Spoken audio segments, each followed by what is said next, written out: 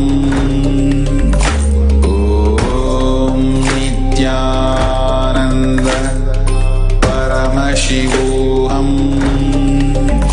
Om Nithyananda Paramashivoham.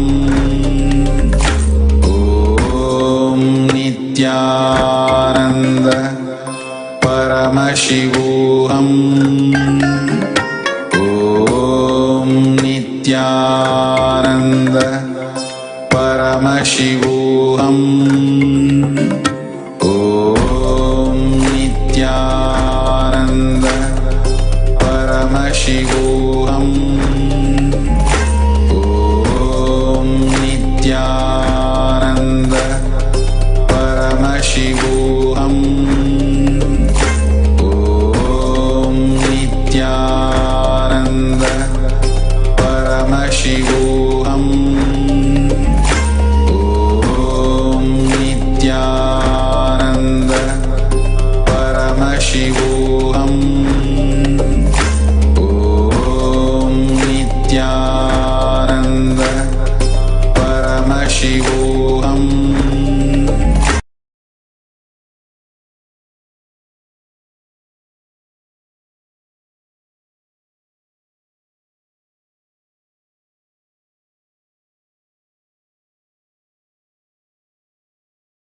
Connecting with the divine with your eyes closed is meditation.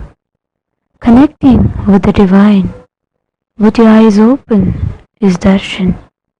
Come, let us all now move from meditation to darshan. Slowly, very slowly, please open your eyes.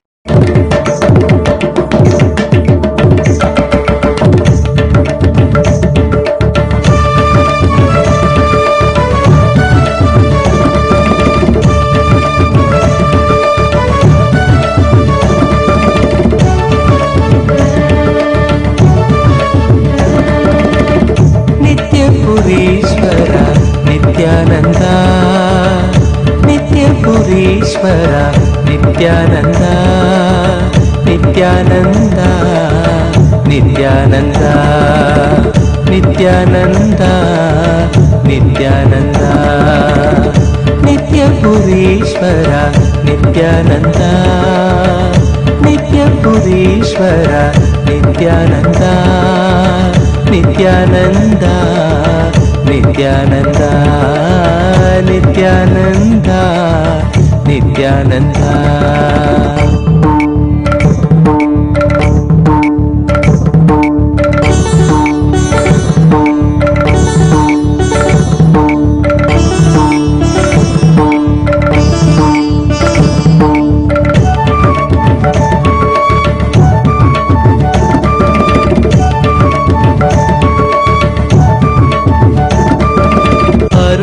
Arunachaleswara आनन्दमय रूप गङ्गजटाधर ओंकारं भव. अरुणाचलेश्वर आनन्दमय रूप गङ्गजटाधर ओंकारं भव. परमनित्या दुस्तर भवसागर धरणं, परमनित्या दुस्तर भवसागर धरणं. नादस्वरूप नित्यानन्द नागभूषण, नादस्वरूप नित्यानन्द नागभूषण. करुणासागर दीननाद नित्यानन्द रूप परमकृपा. करुणासागर दीननाद नित्यानन्द रूप परमकृपा. नित्यपुरीश्वर नित्यानन्द, नित्यपुरीश्वर नित्यानन्द, नित्यानन्द, नित्यानन्द, नित्यानन्द, नित्यानन्द.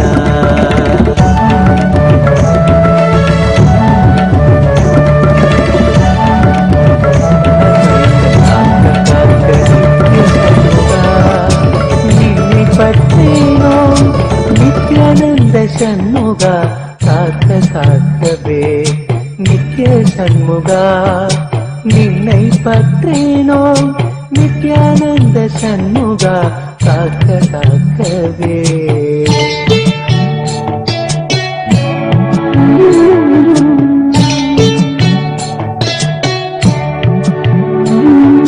சித்தர்கள் போற்றுகின்ற ஞான சித்தி தந்து காக்க சிவானந்த தேனில் எம்மை திளைத்திடவே செய்து காக்க சித்தர்கள் போற்றுகின்ற ஞான சித்தி தந்து காக்க சிவானந்த தேனில் எம்மை திளைத்திடவே செய்து காக்க பத்து திக்கு தோறுமெனை பறந்து வந்து ஐயன் காக்க பற்றுதலை பற்றறுத்து பரமனை பற்ற காக்க பத்து திக்கு தோறுமெனை பறந்து வந்து ஐயன் காக்க பற்றுதலை பற்றறுத்து பரமனை பற்ற காக்க நித்திய சண்முகா நின்னை பற்றினோம் நித்யானந்த சண்முகா காக்க காக்கவே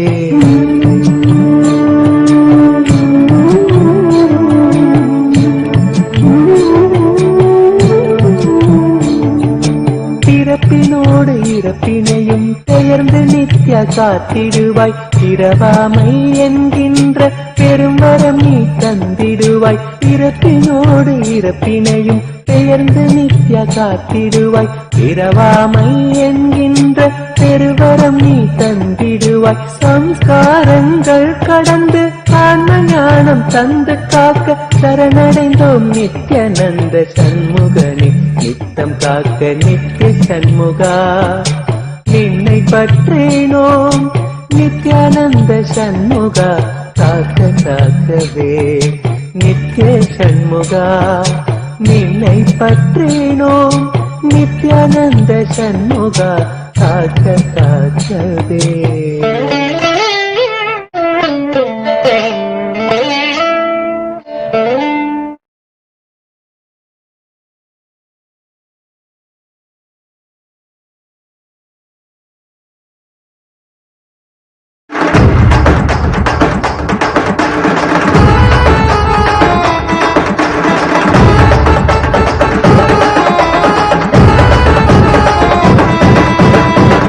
மலையில் பிறந்தான் புவி எண்ணாத யோகமை கொண்டிட நித்தியன் ஈரேழு லோகத்திற்கெட்டா ஈசன் முக்தி நெறி அருளவே நித்தியனாய் ஊரகிற்கு வந்தம்மை ஆட்கொள்ள தேவர்களை காத்திட வைத்தான் தாயாய் பேரருள் புரிய உடல் ரோமம் சிறுத்திட நித்தியனாய் வந்து அண்ணாமலையில் பிறந்தான் புவி எண்ணாத யோகமை கொண்டிட நித்தியன் ஈரேழு லோகத்திற்கெட்டா ஈசன் முக்தி நெறி அருளவே நித்யனாய் அண்ணாமலையில் பிறந்தார் திருவண்ணாமலையில் பிறந்தார்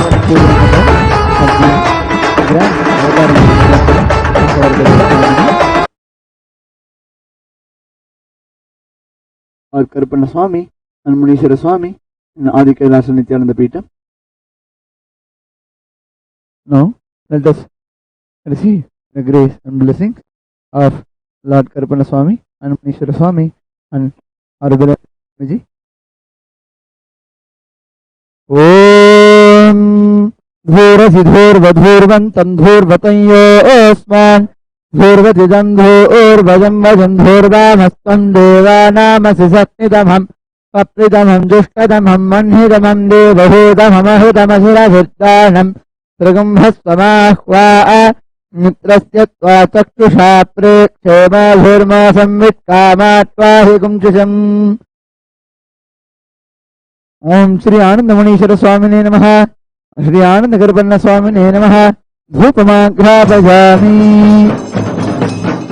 ओम उद्दीप्य स्वजात वेदोपज्ञन्नरुतं मम पशुगस्तमश्यमावह जीवनं सदिशो दिशा मानोहिगुंसीर्जात वेदोगामश्वम्बुरुहं जगत् अभिप्रवक्न आगहि सृजामः परिपातय ओम श्री आनंद करपन्न स्वामिने नमः ओम श्री आनंद मुनीश्वर स्वामिने नमः एकारति दीपं संदर्शयामि ओम अमृते अमृतोद्भवे अमृतवर्षिणी अमृतं श्रावय श्रावय स्वाहा। ओम श्री आनंदगर्पन्न स्वामिने नमः। श्री आनंदमुनीश्वर स्वामिने नमः। नैवेद्यं निवेदयामि। ओम न तत्र सूर्यो भाति न चन्द्रतारकं देवा विद्युतो भान्ति कुतोऽयमग्निः तमेव भान्तमनुभाति सर्वं तस्य भासात् सर्वमिदं विभाति। ओम श्री आनंदगर्पन्न स्वामिने नमः। ओम श्री आनंदमुनीश्वराय नमः। सर्वदेवदेवी स्वरूपाय भगवते श्री नित्यानंद परमशिवाय नमः। महामंगल कपूर नीराजनं सन्दर्शयामि रक्षां धारयामि।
கோட்டையிலே குடியிருக்கும் ஐயா எங்கள் கோடி நூறையனாரே.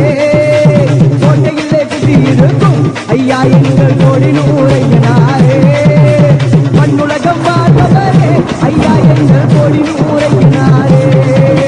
மண்ணுலகம் வாழ்பவரே ஐயா எங்கள் கோடி நூறையனாரே. கர்ணருக்கு முன் பிறந்த ஐயா எங்கள் கர்ணமகாராஜனையா. கர்ணருக்கு முன் பிறந்த ஐயா எங்கள் கர்ணமகாராஜனையா. ஆலமரம் குடியிருக்கும் ஐயா எங்கள் ஆலமுனி வீரனப்பா. ஆலமரம் குடியிருக்கும் ஐயா எங்கள் ஆலமுனி வீரனையா. கருப்பு சிங்கம் ஐயா ஐயா நீயும் ஒளிக்கும் தங்கம் ஐயா. கருப்பு சிங்கம் ஐயா ஐயா நீயும் ஒளிக்கும் தங்கம் ஐயா. பண்ணுலக மாணிக்கமே ஐயா எங்கள் ராஜா தீராஜனையா. பண்ணுலக மாணிக்கமே ஐயா எங்கள் ராஜா தீராஜனையா.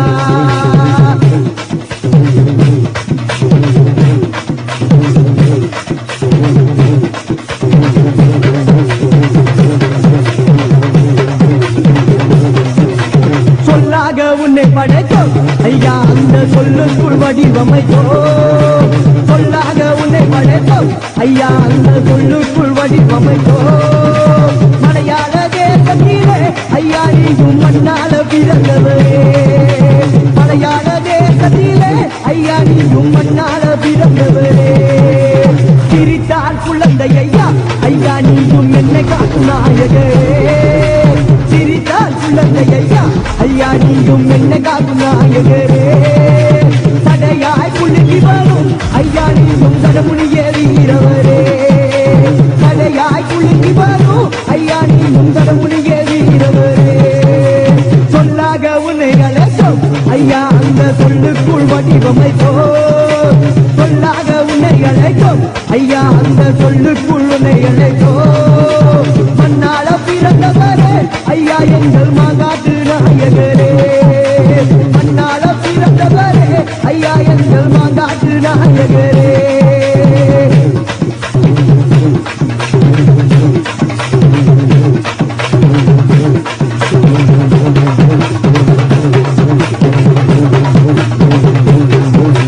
சடையாய் குலுங்கி வரும் ஐயா எங்கள் கடமுனியே நாயகரே. சடையாய் குலுங்கி வரும் ஐயா எங்கள் கடமுனியே நாயகரே. சிவமுனி நாயகரே ஐயா எங்கள் நவமுனி ஈஸ்வரரே. சிவமுனி நாயகரே ஐயா எங்கள் நவமுனி ஐயா நீயும் சிரித்தால் தங்கம் ஐயா கருப்பு சிங்கம் ஐயா ஐயா நீயும் சிரித்தால் தங்கம் ஐயா கோட்டையிலே வாழ்ந்ததுக்கு ஐயா நாங்கள் காவலுக்கு வந்தோம் ஐயா கோட்டையிலே வாழ்ந்ததுக்கு ஐயா நாங்கள் காவலுக்கு வந்தோம் ஐயா வீராதி வீரவரே ஐயா நீயும் வீரனுக்கு பிறந்தவரே வீராதி வீரவரே ஐயா நீயும் வீரனுக்கு பிறந்தவரே சூரிய வம்சம் ஐயா ஐயா நீயும் வீராதி வீரனையா சூரிய வம்சம் ஐயா ஐயா நீயும் வீராதி வீரனையா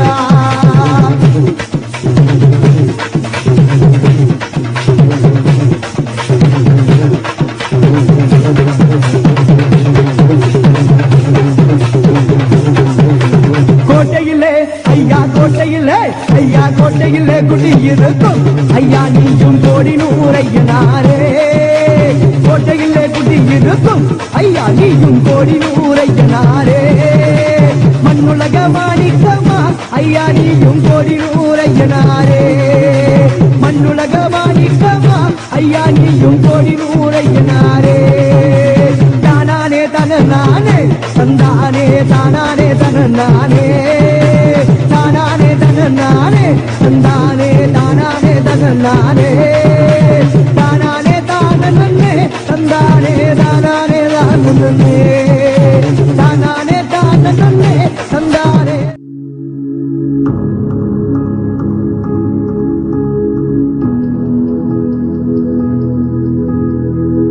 Kailasa is the enlightenment ecosystem. It may be mapped on a temple, monastery, adinam, a nation. It may be mapped on planet Earth, but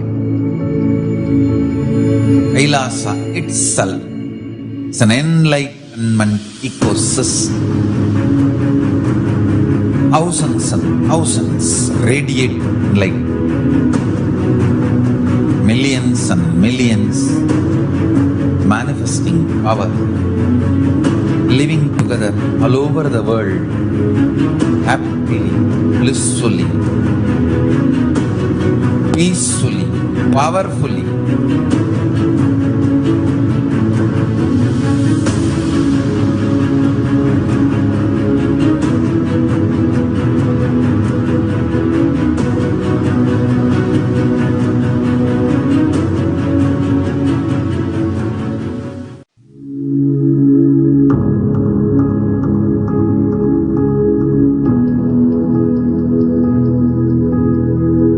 Kailasa is the enlightenment ecosystem.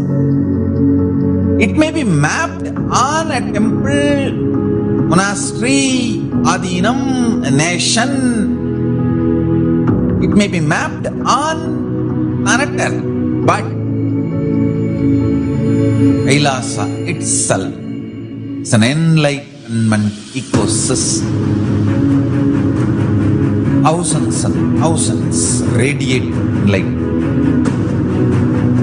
Millions and millions manifesting power, living together all over the world, happily, blissfully, peacefully, powerfully.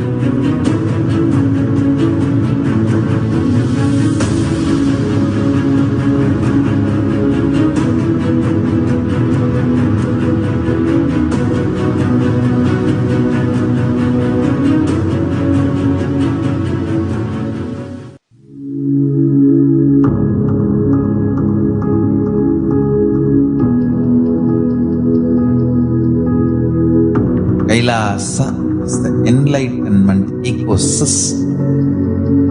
It may be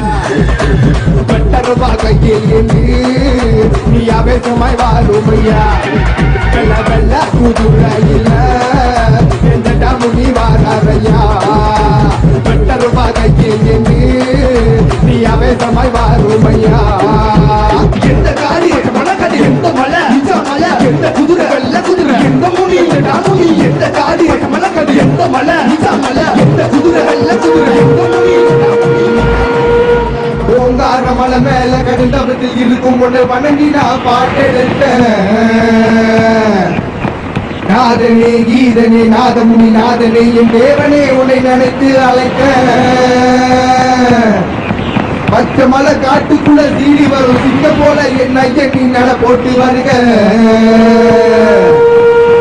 வால்முனி வண்ணமுனி Veeramuni தவமுனி என் ஐயனே ஜடாமுனியே வருக.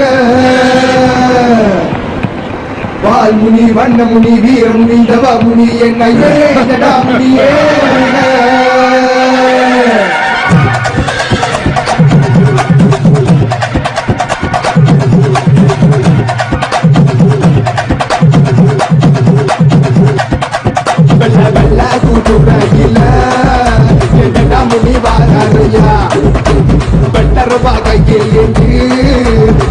சமாய் வாருமையா வெள்ள வெள்ள கூதுரையில முனி வாரையா பெட்டருவா கையில் என்று நீ அவேசமாய் வாருமையா. முறைக்கு மீசகார கோட்டி முட்டை கண்ணழகா இருக்கும் பார்வையோடு தீமைகளை எழுதவாயா. கேவல் வெளிகளெல்லாம் உன்னை கண்டு ஓடுதையா. எல்லை காவல் நீ இங்கே வாருமையா. வாயா வாயா ஜடாமுனியா என் வீர சூர வீர பத்ர ஜடாமுனியா. வாயா வாயா ஜடாமுனியா என் வீர சூர வீர பத்ர ஜடாமுனியா. சிங்கமையா நீ சிரித்தால் சொன்னதையா. மண்ணுலக நாயகரே மன்னாடி மன்னனையா. என கருப்பு சிங்கமையா நீ சிரித்தால் சொன்னதையா.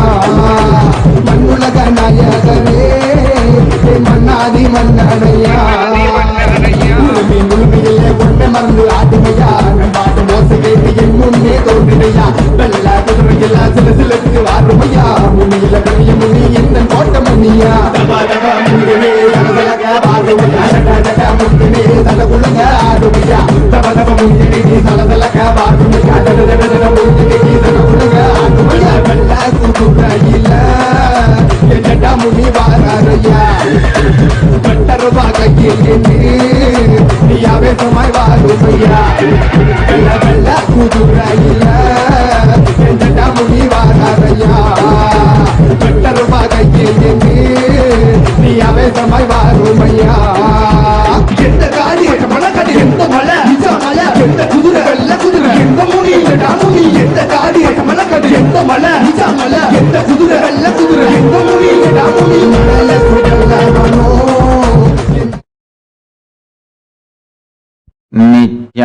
नित्यानन्देश्वर परमशिव समारम्भाम् नित्यानन्देश्वरि पराशक्ति मध्यमाम् अस्मदाचार्यपर्यन्ताम् वन्दे गुरुपरम्पराम्.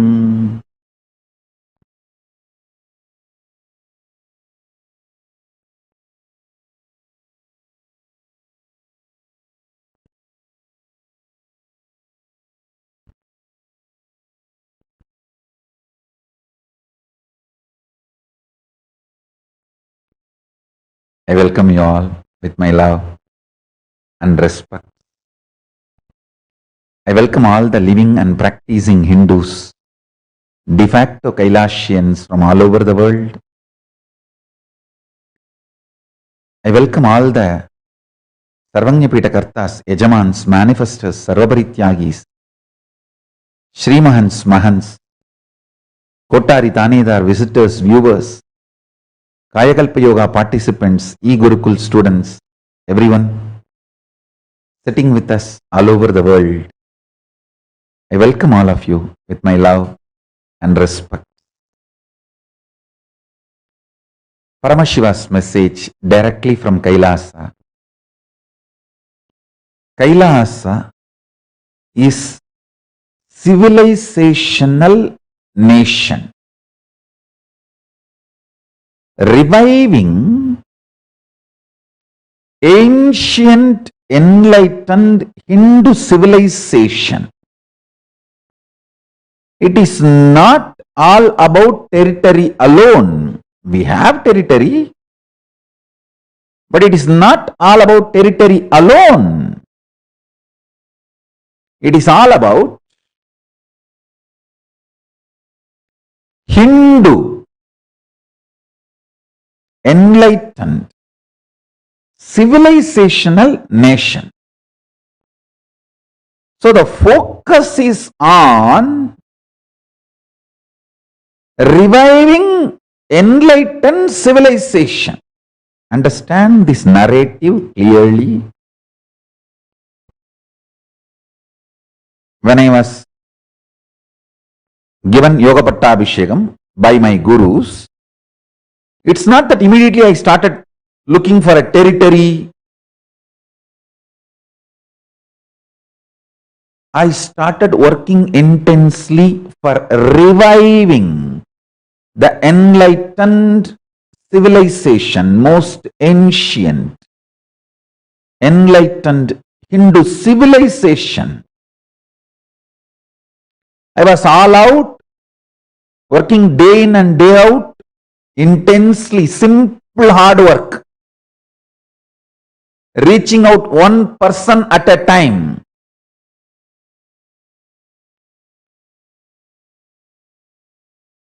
Sharpening myself.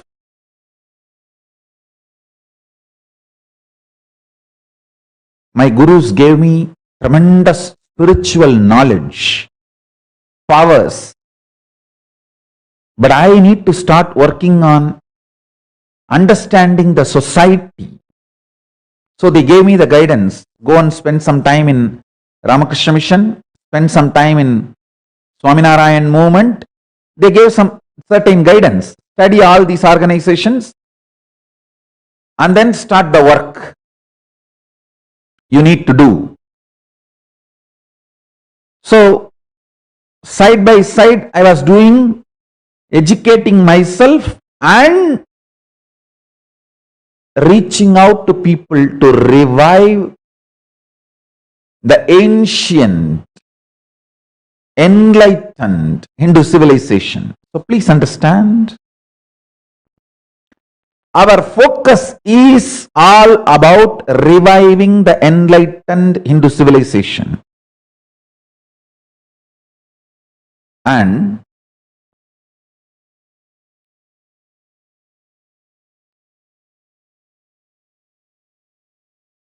the basic powerful truths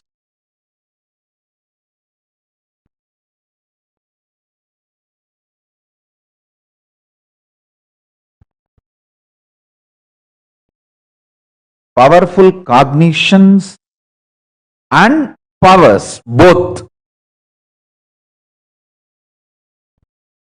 of enlightened civilization need to be revived. Please understand.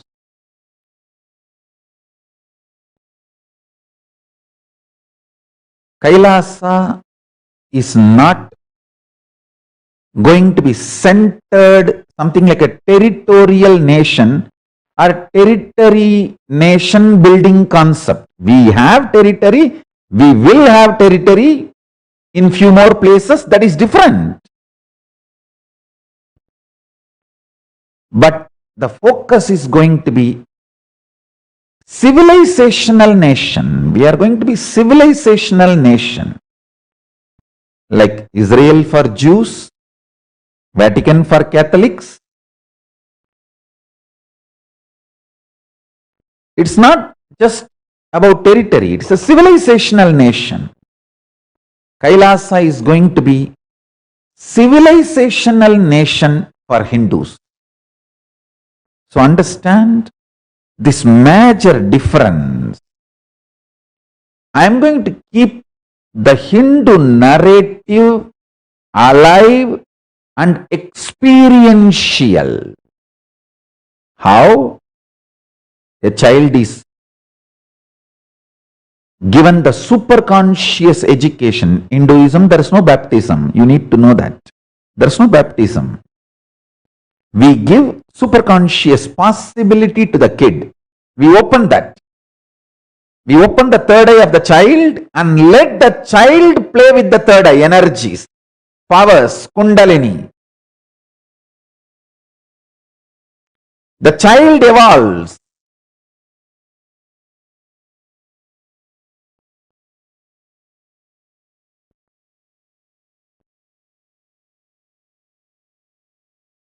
Understand?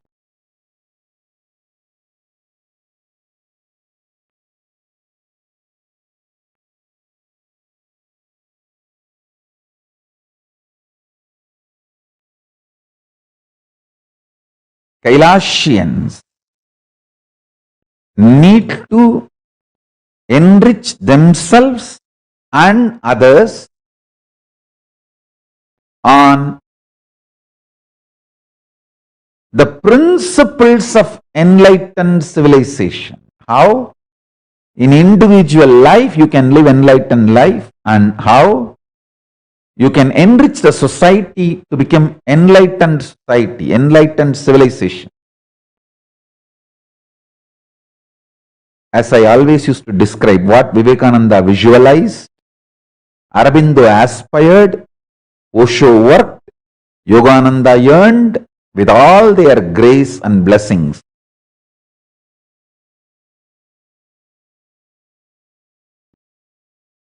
What Maharshi mandated with all their blessings, Vivekananda, Aurobindo, Yogananda, Osho, Maharshi Mahesh Yogi, all of them groomed this vision, supported this vision, enriched this vision, built on this vision. Fortunately, with all their blessings, Paramashiva's grace, it manifested through this being. What Aurobindo describes, what Maharshi mandated, everything if you see, a Hindu nation is not just restricted to territory. I tell you, if it is restricted to territory, it doesn't have a future. You need to know why you need a nation. Kailasa is the answer for why you need a Hindu nation. We are a civilizational nation. How? A modern day humanity can be benefited by the universal principles of Hindu civilization.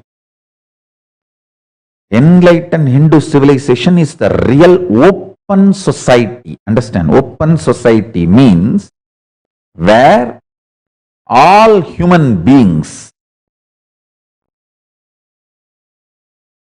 live, flourish, support each other based on the truth and reality of life, not centered on any dogma, theory, ideology, philosophy which is closed, dead. Understand? Hinduism is the only civilization which allows the upgrading. See, Hinduism is fundamentally about it's a greater science of life. I should say greatest science of life. And the whole flow of the Hindu thought current, Hindu ecosystem is Atato Brahma Jignasat. Let us inquire into the Brahman. There is no mandate. Please be very clear. The only mandate is seeking, eternal seeking, going towards the truth. You are given many revelations, the ultimate truths, as to make it as part of your experience and evolve yourself individually and the whole humanity. Please understand, there is a vast difference between what West understands as religions and what Hinduism is. The whole narration is different. The foundation is different. That is why I say Hinduism is not just ordinary religion. It is more greater science of life it's a more enlightened civilization in practice. In theory, it's the greatest science of life, of everything exists. In practice, it is an enlightened civilization. In theory, it's the greatest science of life, universe, cosmos, consciousness. In practice, enlightened civilization. We are here to revive that, not reform, revive. Hindu civilization, enlightened Hindu civilization, is the real open society. And I tell you, fortunately, the internet has brought the best atmosphere for the world to enjoy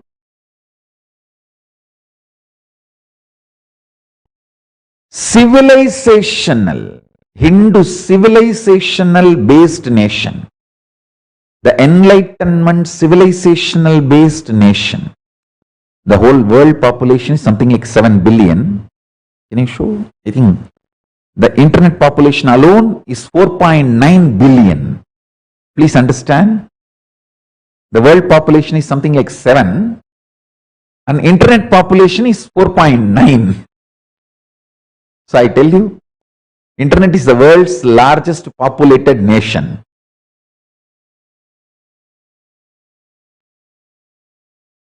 It is time the civilizational nation, Kailasa, is built on internet, the digital platform. On digital platform, we build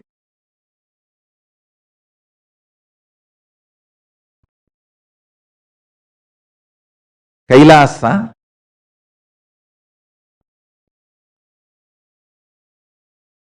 I have a data, I can show you. 7.8 billion is the world population and 4.9 billion is the internet population. That is why I insist on building digital nation, Kailasa, because our focus is, the first priority is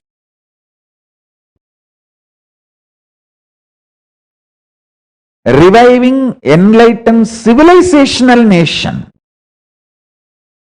The next priority only is territory. You can all see the data I collected. 7.8 billion is the world population and 4.9 billion is internet population. That's the reason I insist on virtual Kailasa, digital nation, Sarvanya Pita. Virtual Sarvanya Pitas.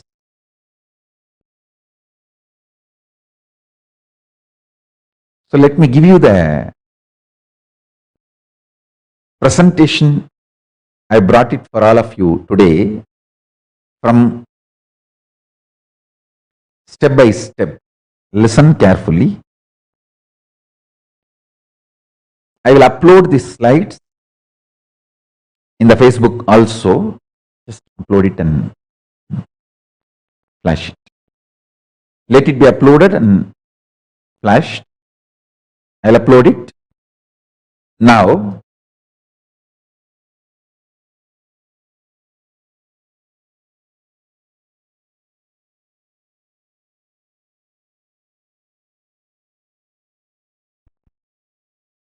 எம்மையாலும் கருமுனியே என் ஐயனே ஐயனாரே பூமி நடுநடுங்க ஆவேசமாய் வந்திடையா மேகம் விட்டுக்கிட்டுங்க அங்காரமாய் வந்திடையா வேட்ட கருப்பனோடு பொங்காரமாய் வந்திடையா செம்முனி நாதனிய ஜட்டாமுனி அப்பனே வாயா வாயா ஜட்டாமுனியா என் வீர சூர வீரபத்ர ஜட்டாமுனியா வாயா வாயா ஜட்டாமுனியா என் வீர சூர வீரபத்ர ஜட்டாமுனியா வெள்ள கூட்டுறையில என் ஜட்டாமுனி முனி வாராரையா பெட்டருபா கையில் என்று நீ அவேசமாய் வாருமையா வெள்ள வெள்ள குதிரையில என் ஜட்டா முனி வாராரையா பெட்டருபா கையில் என்று நீ அவேசமாய் வாருமையா வாயா வாயா ஜட்டா முனியா என் வீர சூர வீரபத்ர ஜட்டா முனியா வாயா வாயா ஜட்டா முனியா என் வீர சூர வீரபத்ர ஜட்டா முனியா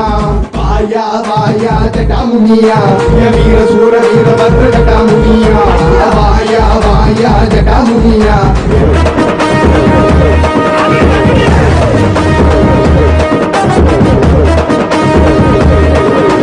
பாண்டி முனிய ஒட்டிடுவான் பிணிய பாண்டி முனிய ஒட்டிடுவான் பிணிய ரத்த காட்டேரி எருமை கண்ணிய பித்தனுக்கு வித்து முடிக்க குண்டுறா இவன் பாண்டி முனி எல்லாம் போட்ட தாண்டுறா சிவமுகையில சிங்க தெய்வ சிண்டுறா இப்போ மாட்டிக்கிட்டு மண்டி போட்டு வேண்டுறா பாண்டி முனிய ஒட்டிடுவான் பிணிய ரத்த காட்டேரி எருமை கண்ணிய பித்தனுக்கு வித்து முடிக்க குண்டுறா இவன் பாண்டி முனி எல்லாம் போட்ட தாண்டுறா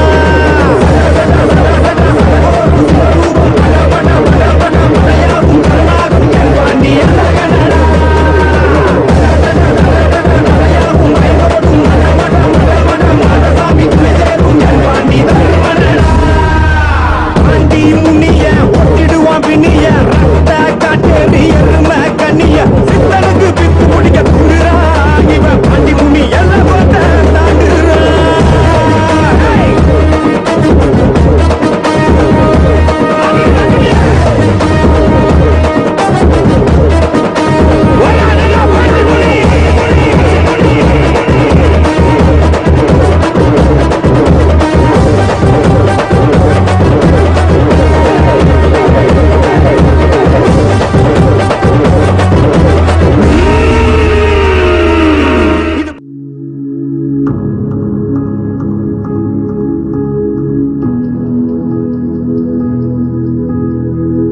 Kailasa is the enlightenment ecosystem. It may be mapped on a temple, monastery, adinam, a nation. It may be mapped on planet Earth, but Kailasa itself is an enlightenment ecosystem. Thousands and thousands radiate light.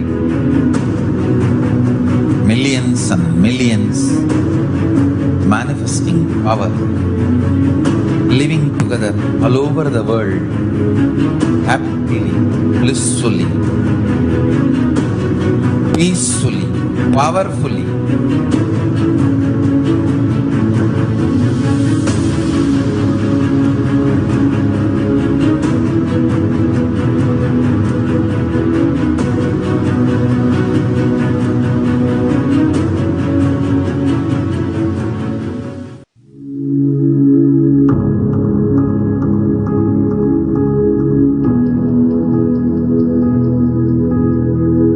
Kailasa is the enlightenment ecosystem.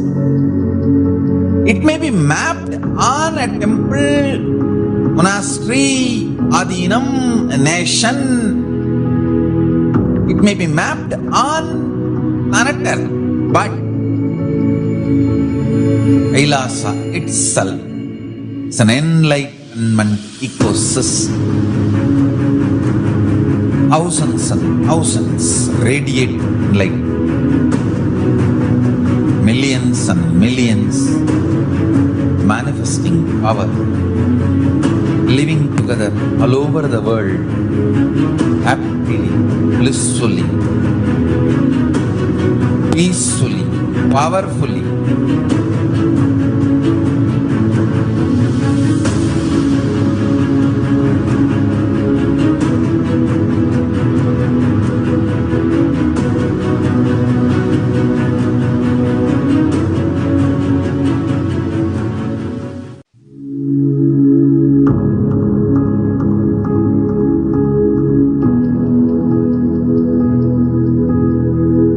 Kailasa is is the enlightenment ecosystem.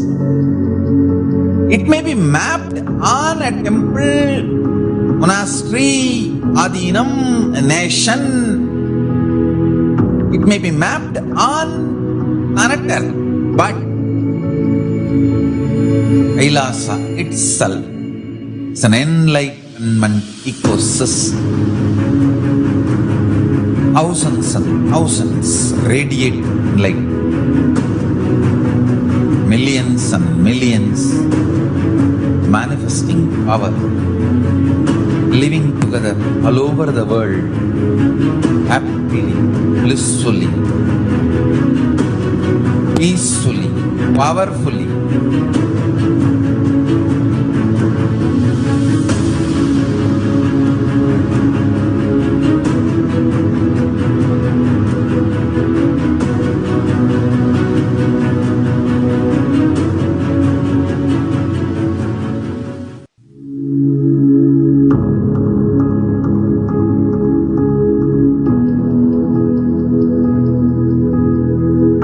Kailasa is the enlightenment ecosystem.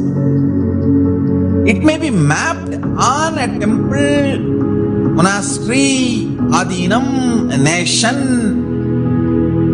It may be mapped on planet Earth, but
I'll project the slides one by one and give you a clear understanding.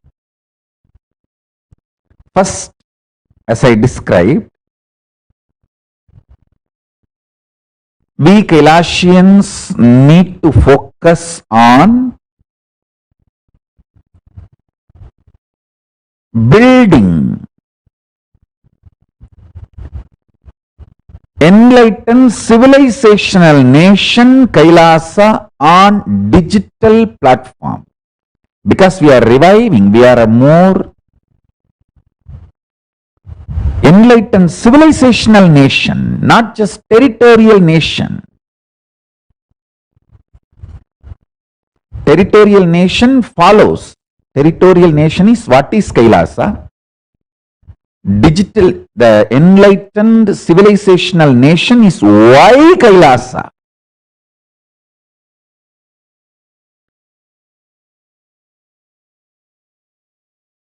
Let's all focus as on now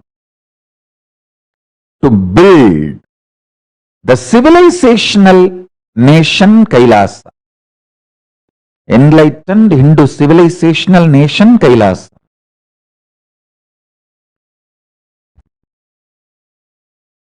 Last few days I am continuously having meeting with multiple sanghas. I had the Kailasa Chinese World Sangha meeting. More than 200 people applied to come and be the resident of Kailasa. from the Ohio Sangha 29, Ohio, New York, from Chinese world 200. As on now, 229 people applied for green card, means permanent residency. Thousands have applied for visa to come and go. 229 is permanent residency, the green card application, and of course, still it's growing and expanding. But I want all of you to first focus on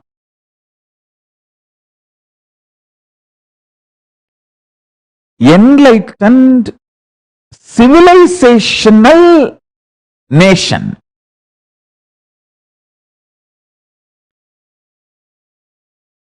Let us tell the world why we need Kailasa first.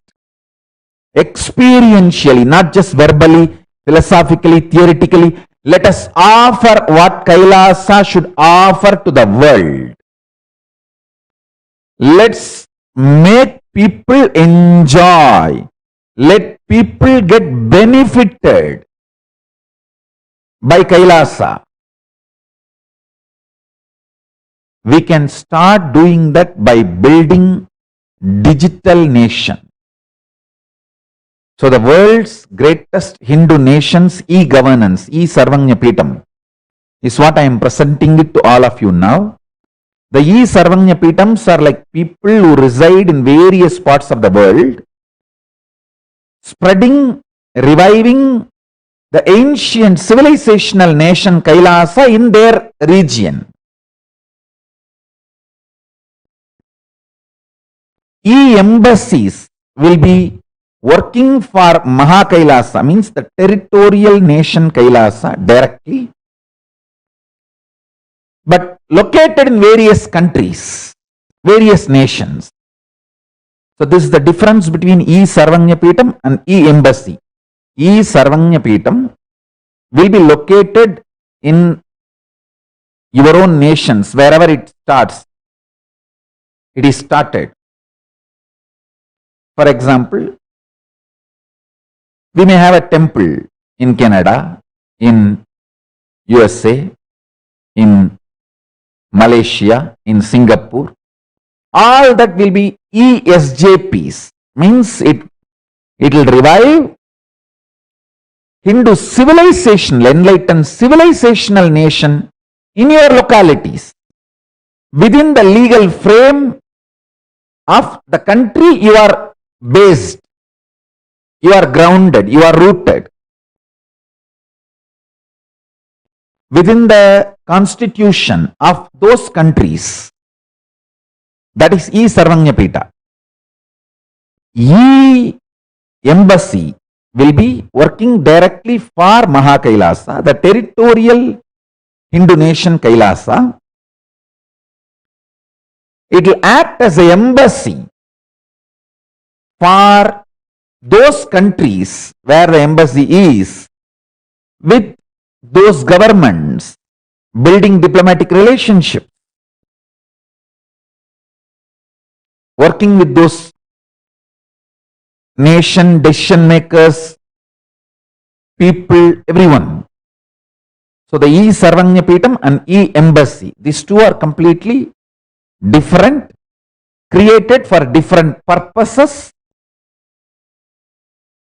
and different responsibilities. Next. Kailasa is a macrocosmic, ancient, enlightened Hindu civilizational nation.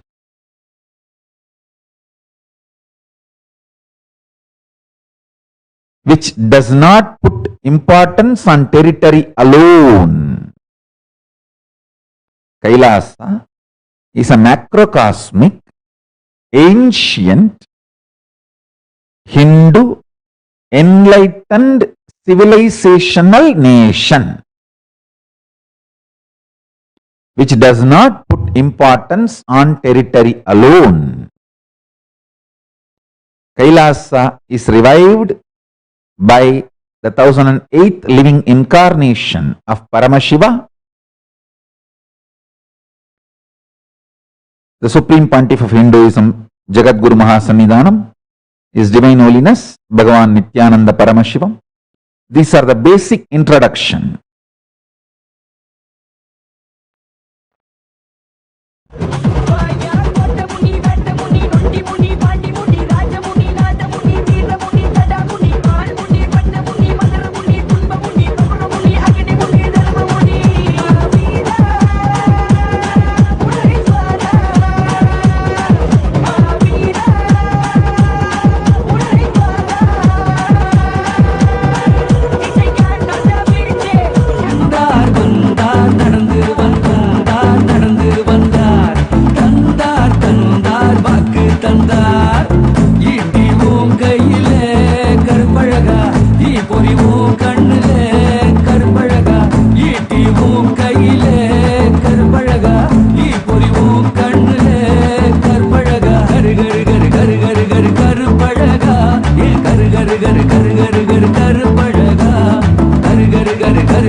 தேவரே பிச்சருவா வீரரே வந்தார் வந்தார் நடந்து வந்தார் தந்தார் தந்தார் வாக்கு தந்தார் பார்த்ததுமே பலருதே கட்டழகு வீரரே வந்தார் வந்தார் நடந்து வந்தார் தந்தார் தந்தார் வாக்கு தந்தார் ஈட்டிவோம் கையிலே கருப்பழகா ஈ பொறிவோம் கண்ணிலே கருப்பழகா ஈட்டிவோம் கையிலே கருப்பழகா பொறிவோம் கண்ணிலே கருப்பழகா கரு கரு கரு கரு கரு கரு கருப்பழகா ஏ கரு கரு கரு கரு கரு கரு கருப்பழகா கரு கரு கரு கரு கரு கரு கருப்பழகா ஏ கரு கரு கரு கரு கரு கரு கருப்பழகா திங்களக்கன நம்ம போன சம திங்கப்பா கரு கரு கரு கரு கரு கருப்பழகா திங்களக்கன நம்ம போன சம திங்கப்பா கரு கரு கரு கரு கரு கருப்பழகா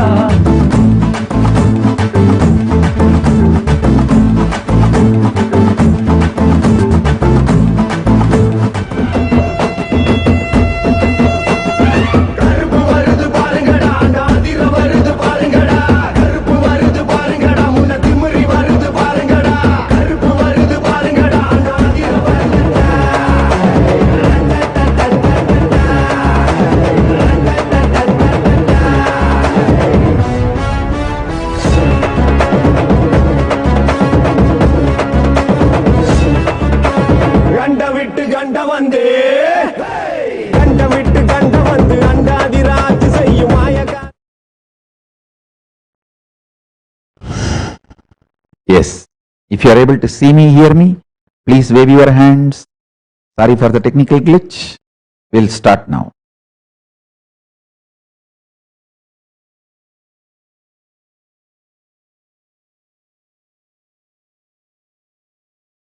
if you are in a nation where factually Hindus are a minority, or you are in a nation where factually Hindus may not be minority, but actually Hindus are minority, like Nepal and India.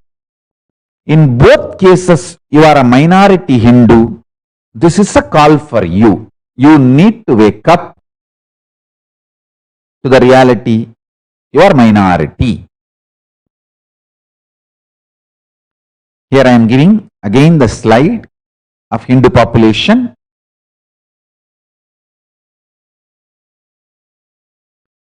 Now, all these slides are already available on the page HDH Nithyananda Paramashivam.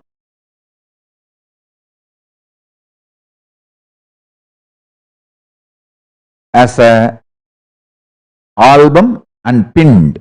So please, you can open the page and follow through along with the session. I am giving you the Hindu population all over the world. In Nepal, India, and how the various countries' constitutions are secular only to Hindus.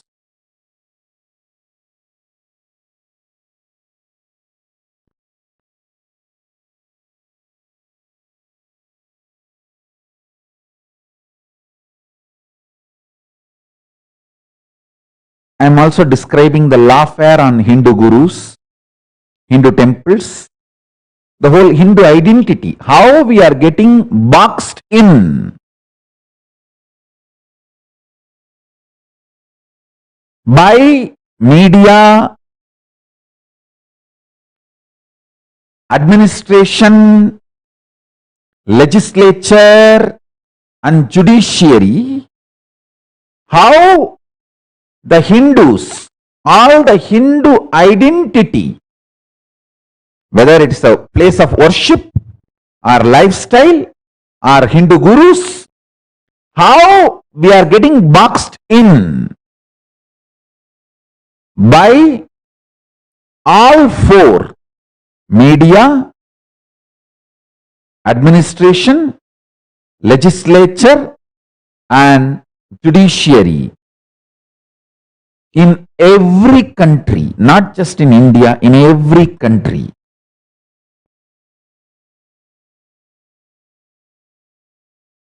I'll be giving you lot more details on this narrative. How Hindus get boxed in by all four: media, administration, legislature and judiciary, by all four. Next. How the government missionaries do the Hindu Holocaust. How the ethnocide is happening, not just genocide. Understand? Still, Hindu genocide is continuing. Apart from genocide, ethnocide done on Hinduism is not even told to the world. I tell you, if you don't tell the problems you are facing to the world, you will be branded as problem and eliminated just like that in next few decades. Oh Hindus of the world, wake up. If you don't tell the problems you are facing to the world, you will be branded as problem and you will be eliminated within next few decades. I don't want that. That's the reason I want all of you to wake up. Let us tell the problems we are facing to the world. No one is going to do it for us. No one is going to do it for us. We have to do it on our own. If we want our children, grandchildren to enjoy the benefits of Hindu civilization, enlightened Hindu civilization, we need to tell the world how the genocide and ethnocide is happening on Hinduism.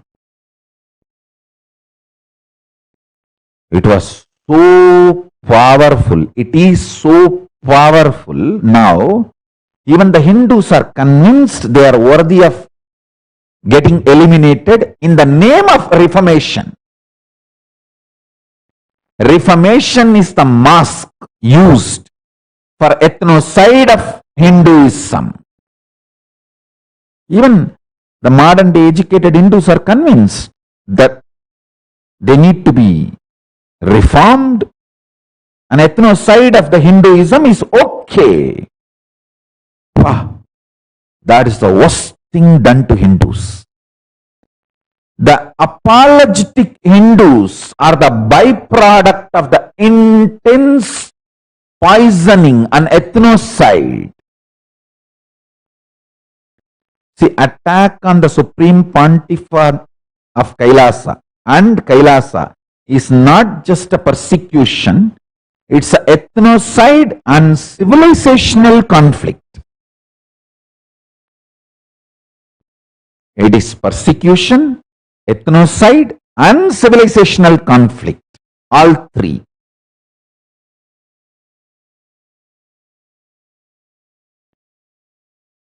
Swamiji and the Kailasa movement was getting boxed in by international media and international various governments, administrations and various countries' legislature and various countries' judiciary. Even though the civil society, civilians stood by me, absolutely supporting me, the common man knows I am his voice.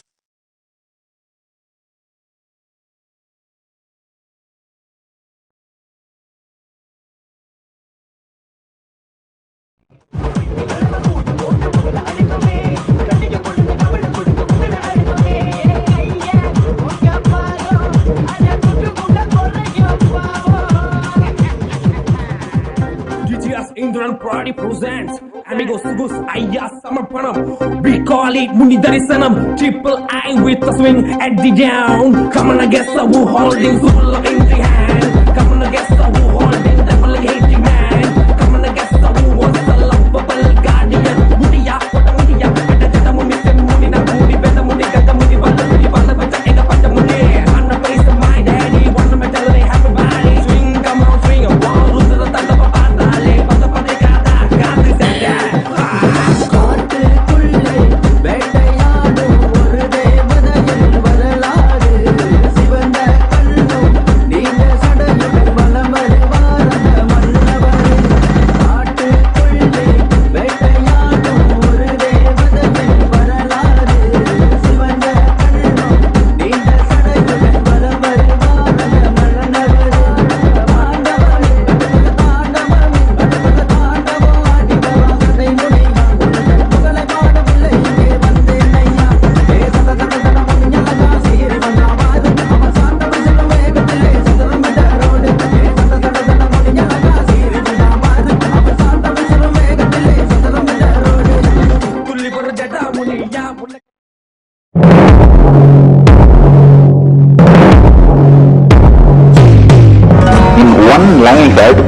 simple way, seeing always each other with a tremendous love that everyone is Paramashiva.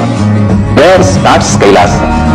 Whether you hug each other, love each other, or ferociously train each other, the core cognition should be seeing each other as Paramashiva. That is where the seed of Kailasa starts.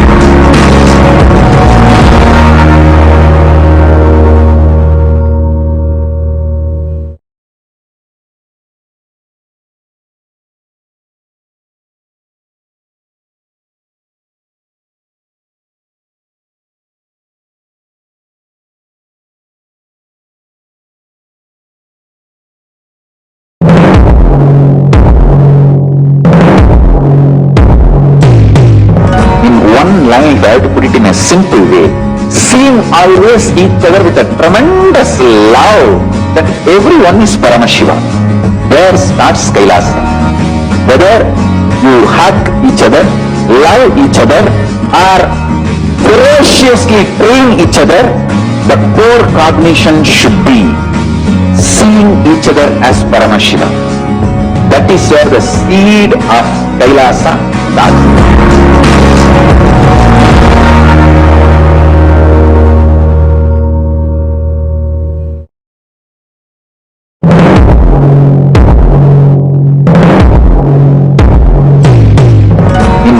Line there, to put it in a simple way, seeing always each other with a tremendous love that everyone is Paramashiva. There starts Kailasa. Whether you hug each other, love each other, or ferociously train each other, the core cognition should be seeing each other as Paramashiva. That is where the seed of Kailasa starts.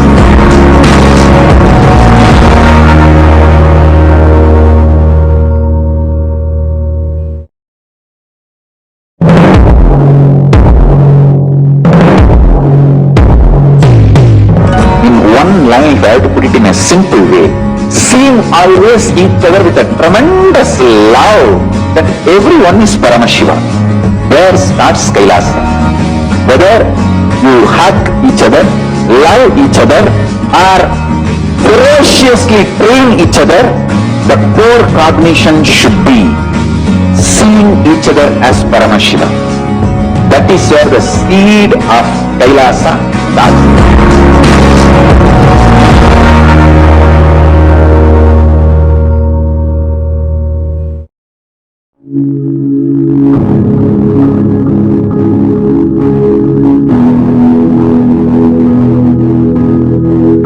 Kailasa is the enlightenment ecosystem. It may be mapped on a temple, monastery, adinam, a nation. It may be mapped on planetary, but Kailasa itself is an enlightenment ecosystem. Thousands and thousands radiating light. Millions and millions manifesting power. Living together all over the world. Happily, blissfully, peacefully, powerfully.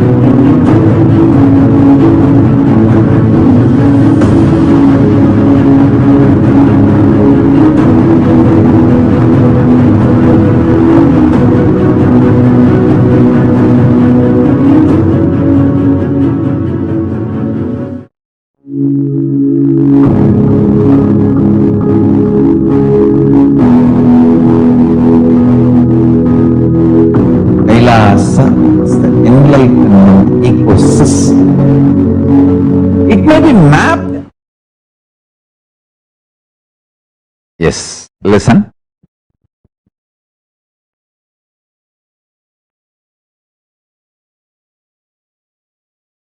In spite of being minorities worldwide, Hindus are the most successful, happiest, highest individual income, lowest divorce rate, lowest crime rate, most contributing religion, founders of all fields of sciences.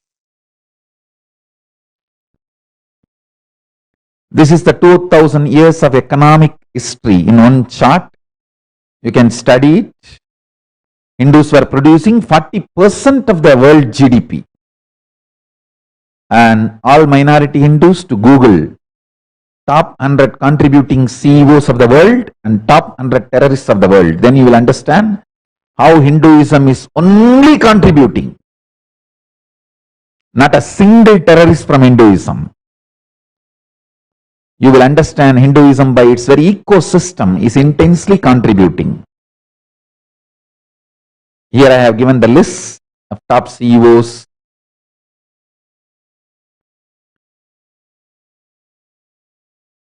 the Hindus in America, most migrated, and the details, lowest divorce rate, highly educated, all these details I have given. Please study. The highest individual income, the most contributing.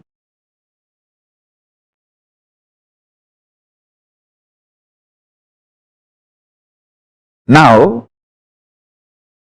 I wanted all of you to know, Hinduism is neither capitalism, nor communism, or socialism. It is dharmikism. It is centered on responsibility. I should say responsibilism. The Hinduism is dharmikism.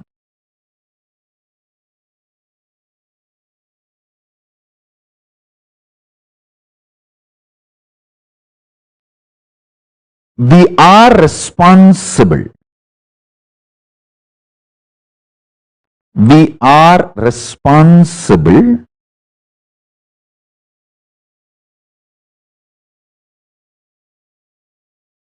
We are responsible for what has been given to us by our rishis. This value-based, superconsciousness-based lifestyle and civilization. To pass this ecosystem, this great science of enlightenment to the next generation. And I also wanted to add one more point. Hinduism is neither capitalism, nor communism, or socialism. It is dharmikism, centered on dharma, responsibilism. Responsibilism.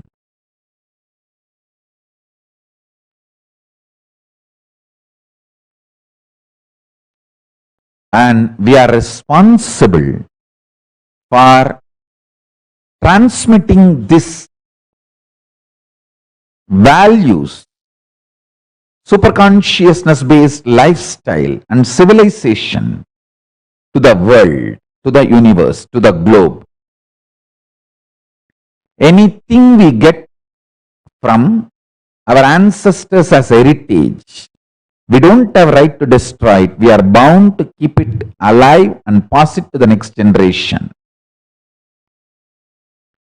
So we Hindus need to wake up and realize that temples alone are not enough to pass on the great science, great enlightenment ecosystem called Hinduism. Building temples is in our very breath. It is in our genes. We are a temple-based civilization. Temple building is great, but that's not enough.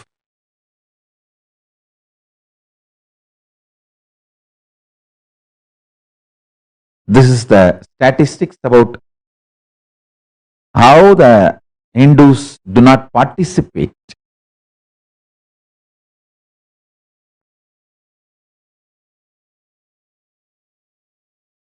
And here I am giving you some of the details about why Kailasa. This is the practical solution. The Sarvanya Pita, the enlightenment ecosystem. Understand, Sarvanya Pita is the way, ESJP is the way we are going to be taking this enlightened civilizational nation Kailasa to the world.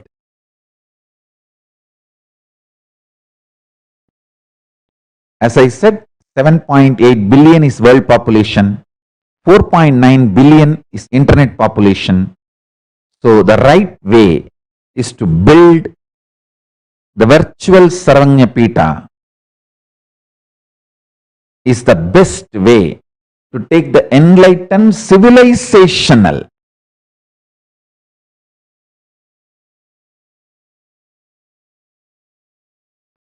nation, Hinduism, KAILASA. Enlightened civilizational nation of Hinduism, KAILASA, to the world. Here I am giving some of the statistics why virtual Sarvanyapita is required. And here is a clear map of what virtual Sarvanyapita should offer to the world. The world's greatest digital Hindu nation with the Hinduismpedia, Kailasapedia, Nithyanandapedia, enriching and causing and digital clusters. These are the ways,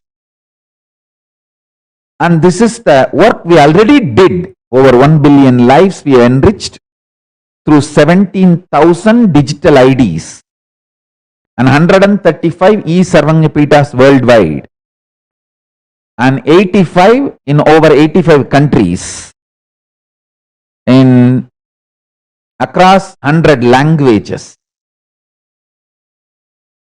This is the work we already achieved. Yes, now the e-Sarvanyapita spread across 85 countries as on now, today. In 85 countries, we have e-Sarvanyapitas established. 135 Kailasa and 135 digital Mahans, 35 plus platforms is functioning as on now. Kailasa's e-governance digital nation. If you want to become a digital Mahant, please sign up. government.srikailasa.org/ESJP projects. And I sincerely request all Hindus to sign up and become part of this digital nation and become a digital Mahant.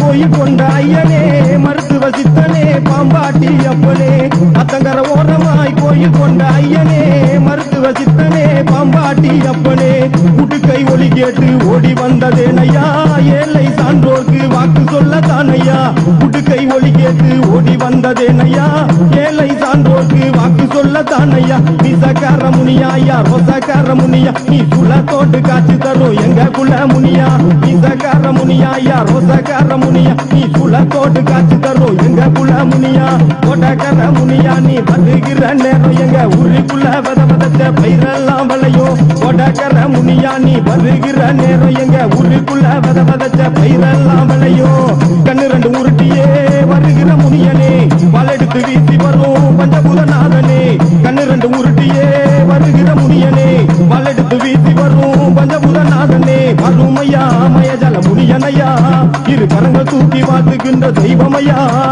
வறுமையா மயஜல முனியனையா இரு கரங்கள் தூக்கி வாழ்த்துகின்ற தெய்வமையா கொடகர முனியா நீ வருகிற நேரம் எங்க ஊருக்குள்ள வதவதச்ச பயிரெல்லாம் விளையும் கொடகர முனியா நீ வருகிற நேரம் எங்க ஊருக்குள்ள வதவதச்ச பயிரெல்லாம் விளையும் கண்ணு ரெண்டு உருட்டியே வருகிற முனியனே வலெடுத்து வீசி வரும் பஞ்சபூதநாதனே கண்ணு ரெண்டு உருட்டியே வருகிற முனியனே வலெடுத்து வீசி வரும்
true.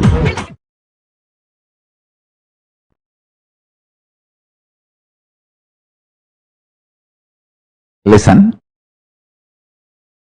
The next I am presenting the E-Embassy, Kailasa's E-Embassy. How E-Embassy can become part of this revival of Hindu civilizational nation and territorial nation, both.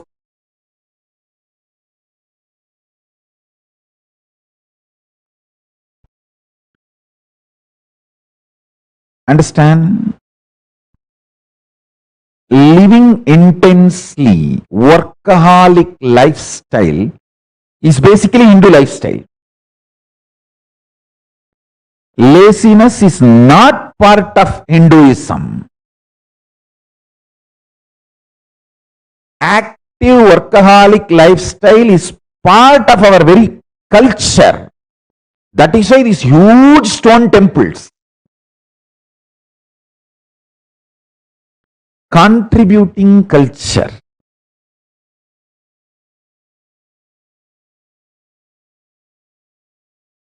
We are not warmongers. Please understand. If you have been told wrongly we are warmongers, you are brainwashed. You should know.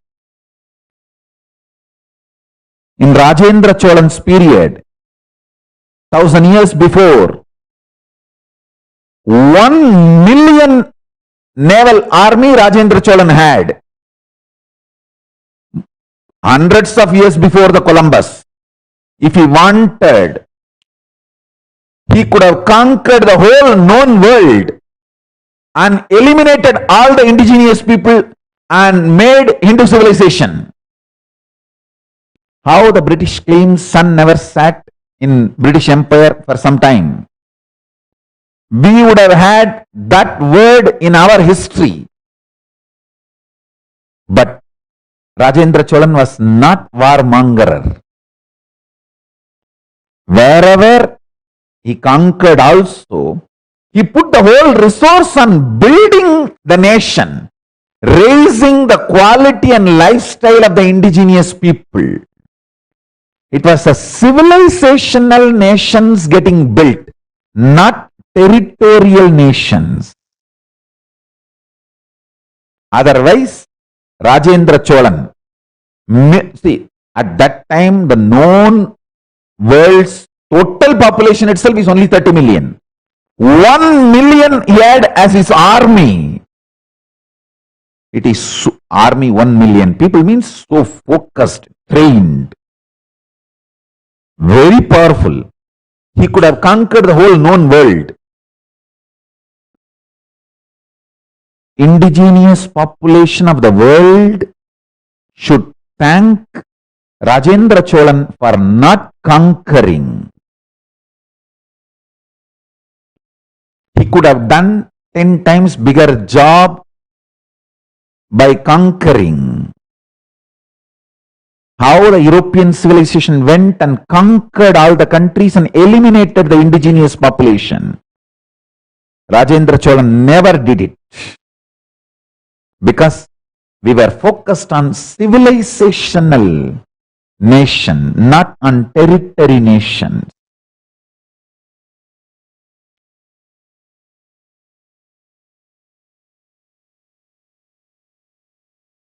Living the workaholic lifestyle, contributing lifestyle, is the lifestyle of Hindus.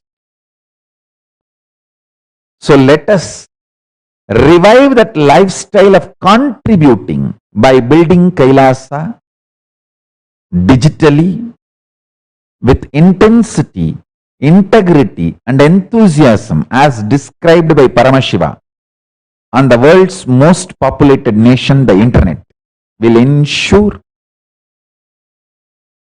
your visa and green card to Mahakailasa. Understand?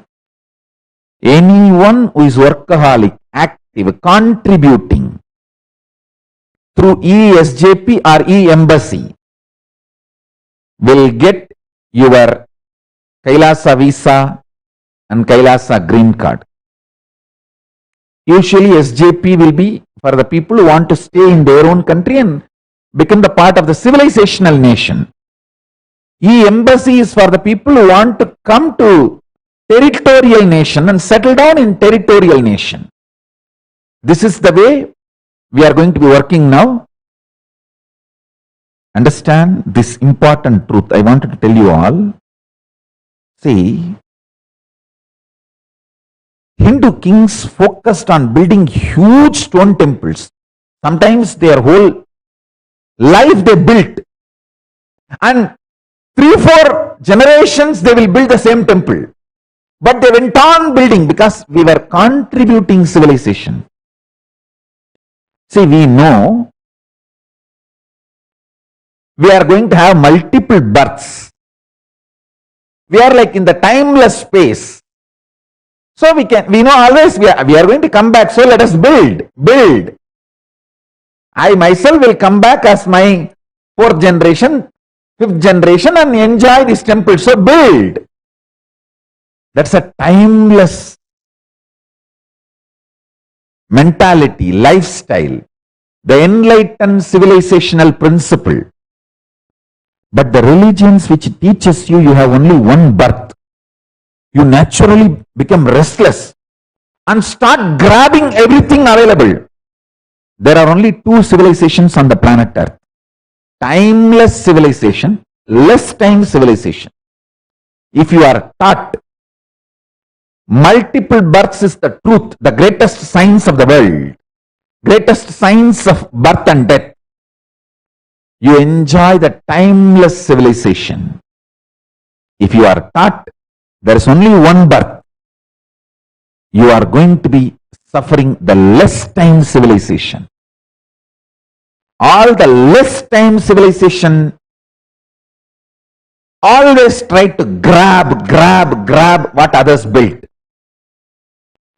All the timeless civilizations built, contributed, never went and grabbed.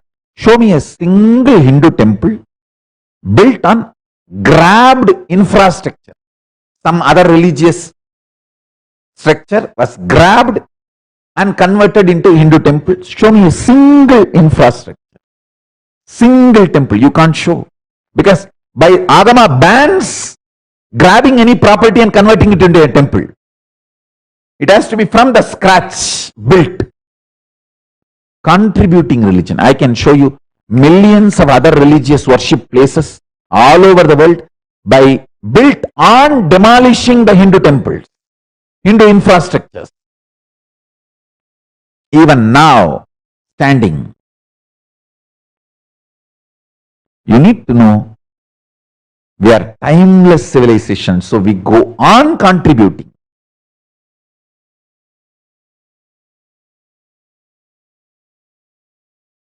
We are not less time civilization to go on grabbing others,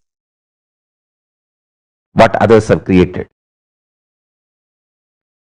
Every indigenous community in the world today should thank Rajendra Cholan for not invading, even though he had the largest army hundreds of years before Columbus and the knowledge about the ocean. Everything.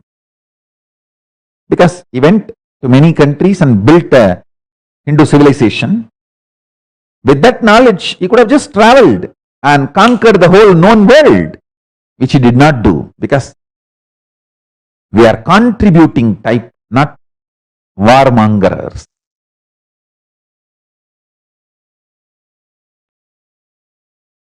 This e-embassy is a direct blessing from Paramashiva, the kind of the punya you will receive for the personal contribution in reviving and preserving these great ancient sciences of enlightenment to people will be extraordinary.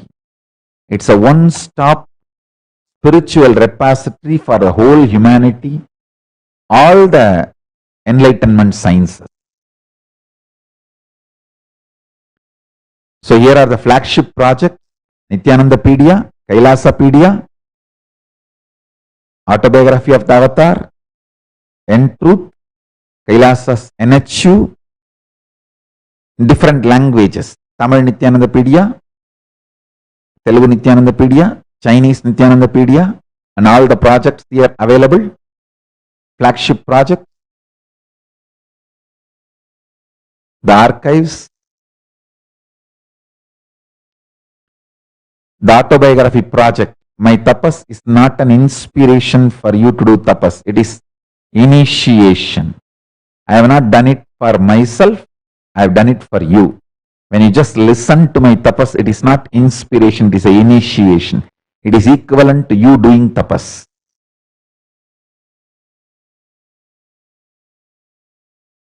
The world's largest online Hindu university, giving superconscious breakthrough to the world, celebrating 20 million enrollments, 7,000 plus courses, extended campuses in 150 countries. The Nithyananda Hindu University is the lineage of the millennia of old Vedic education system. As per known records, that was first started in Kailasa by Paramashiva himself as transformational science, and then established in various sacred places such as Naimisharanya, Varanasi, Kanchi, Mathura, in all the mokshapuris in the world. So the Kailasa's Languagepedia, the language diaspora, is also one of the project. Tamil, Telugu, Dutch, Malay, Chinese, in all these languages it is getting done.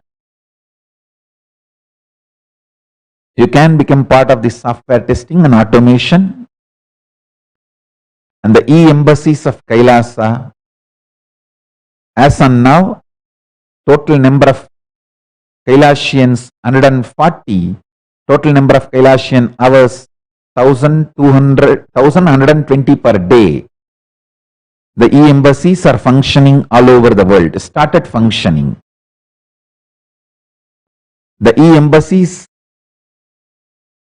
24/7 happening in 150 countries as on now. And join us if you want to become part of the e-embassy or ESJP. Please apply on tiny.cc/e-governance.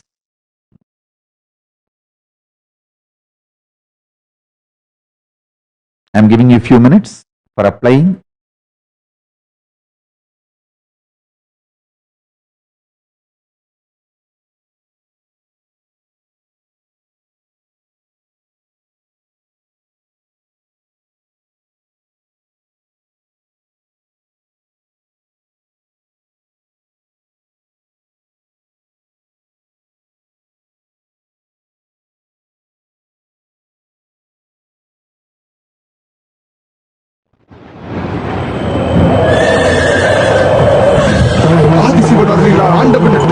அவதரித்தாயோ Veerabhadra அகோர மூர்த்தி தேவா, தீய செய்களை தனிச்சு அளிக்கவே நீ தவத்தில் குறித்தாயோ தேவா, தர்மத்தை நிமித்திட அதர்மத்தை அளித்திட முனியாக அவதரித்தாய் என் முனீஸ்வரா, பெட்டருவா வீரவாளும் உனக்கு வேங்கையனாகவும் பலம் பெறும், சல்லடை போட்டு குதிரை ஏறி வரும் எம்மை காக்கும் முனியையா, நீ வா வா வா வா வா வா வா வா வா வா வா.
Yes, listen.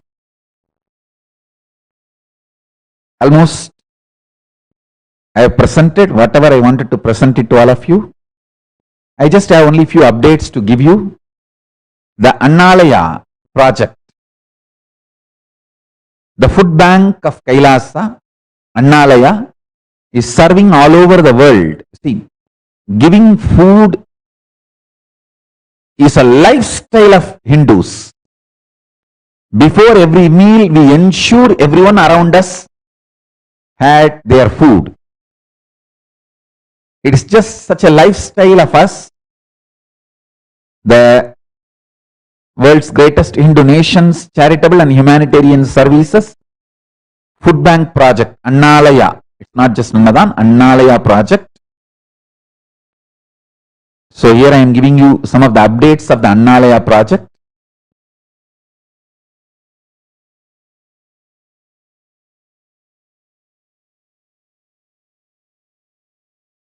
Yes, Kailasa's Annalaya project for the past 42 days. Whatever has been done, I am presenting it to all of you here. The food bank Annalaya initiatives, Deepavali offerings, offered food for 10,735 people. Post Deepavali offerings offered food for 8,401 people. Total 19,136 people were given food. Annalaya Sannadan project and participated by Kailasa in Canada and Singapore. This is the photographs of participation in Singapore. This is the photographs of participation in Canada. And Deepavali offerings participated in by Kailasa in Belgium, Kailasa Canada, Kailasa England, Kailasa Germany, Kailasa Italy, Kailasa Netherlands, Kailasa New Zealand, Kailasa France, Kailasa Slovenia, Kailasa Sweden, Kailasa United Kingdom, Kailasa United States. All of them participated. And this is by Kailasa Los Angeles. And this is by Kailasa San Jose in US. This is by Kailasa in Atlanta, USA. This is by Kailasa in London. And this is all by Kailasa in London. This is all Kailasa in Italy. Kailasa in Belgium. Kailasa in Germany. Kailasa in Sweden. Kailasa in Slovenia. Kailasa in Netherlands. Kailasa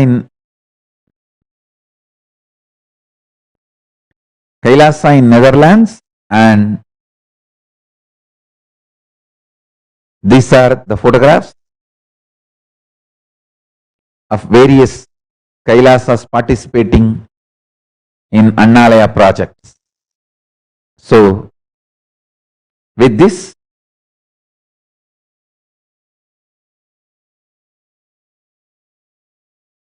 today I have Los Angeles Sangha meeting. So all the Los Angeles Sangha, welcome to join the Sangha meeting, Kailasa in Los Angeles. So with this, I bless you all.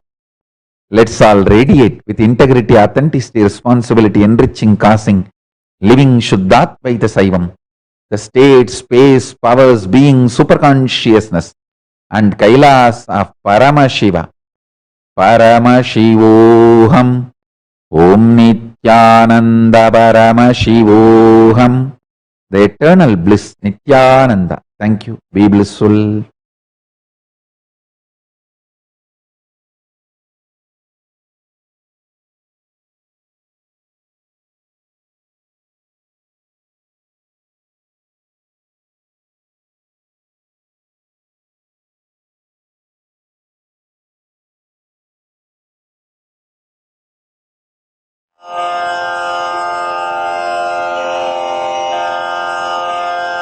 श्रीकैलासोन्नतद्वादशान्तश्यामला पीठारूढ श्रीमीनाक्षि सुन्दरेश्वरा भिन्नस्वरूप परशिवपुत्र रत्न कुमार गुरुमण्यतुल्यावतार श्रीपार्वती स्तन्यपानलब्ध दिव्यज्ञान विश्रुत सकल निगमागमसारभूत द्राविड वेद प्रवक्त्रे श्रीमत्परमशिव करुणा समधिगत मुक्तामय चतुरश्रयान गीयमान छत्र चामर श्रीचिह्न काहलादि समस्त बिरदावल्यलङ्कृत ज्ञान विज्ञान चक्रवर्ती सर्वजन संघ सद्यो निर्वाण दीक्षा व्ययापवर्गवर्ष विश्राण झीमूत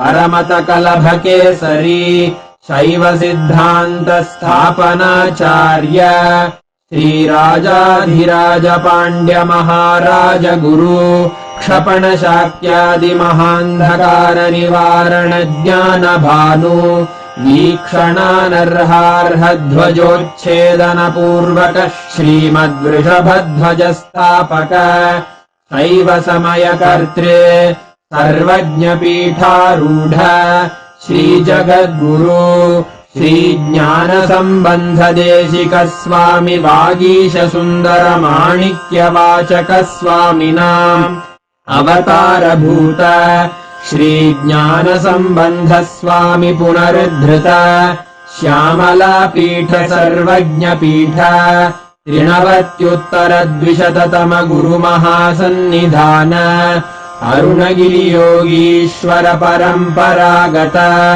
अरुणाचल सर्वज्ञ पीठ गुरु महासन्निधान कैलास परंपरागत कांची कैलास सर्वज्ञ पीठ 33 गुरु महासन्निधान नित्योत्सव नित्य मंगल नित्य कल्याण नित्य रजित कैलास परंपरागत आदि कैलास नित्यानंद पीठ महासंस्थान महासिंहासन पीठ कर्तः साक्षात् श्री परमशिव समुद्भूत कैलास परंपरागत वैवस्वत मनु इक्ष्वाकु हरिश्चंद्र भगीरथ श्रीरामचंद्र शूरसेन इत्यादि अनवच्छिन्न सार्वभौम चक्रवर्ती परंपरागत 64 योगिनी मंडित 64 संप्रदाय प्रवर्तक मनुधर्म शासन सूर्यवंश प्राप्त सर्वज्ञ पीठ सुरांगी साम्राज्य मूर्धाभिषिक्त चूड़ामणे साक्षात् श्री परमशिव समुद्भूत कपिल महागुरु पुनरुद्धृत महानिर्वाणि पीठ अष्टोत्तर सहस्र श्री महामंडलेश्वर साक्षात् श्री परमशिव सिंहासनाभिषिक्त समस्त गणनायक श्री महागणपति समारंभ अनवच्छिन्न पीठाधीश्वर गुरु परंपरा प्राप्त अटल पीठ अष्टोत्तर सहस्र श्री अटल पीठाधि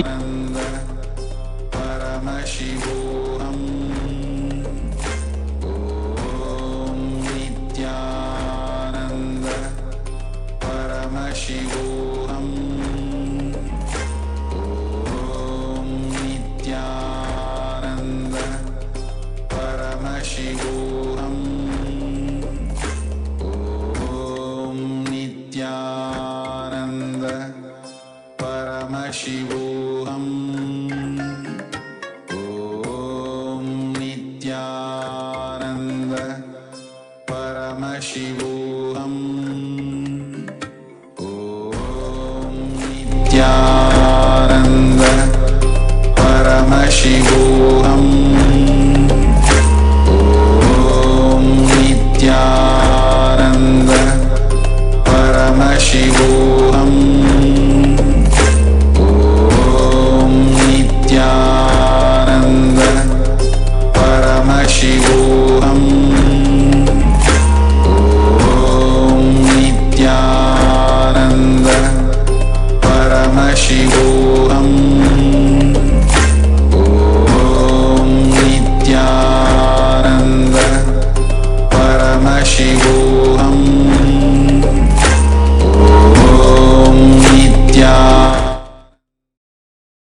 Paramashivoham.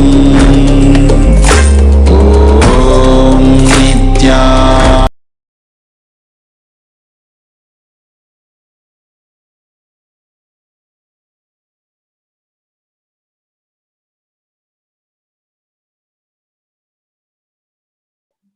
Nithyanandam.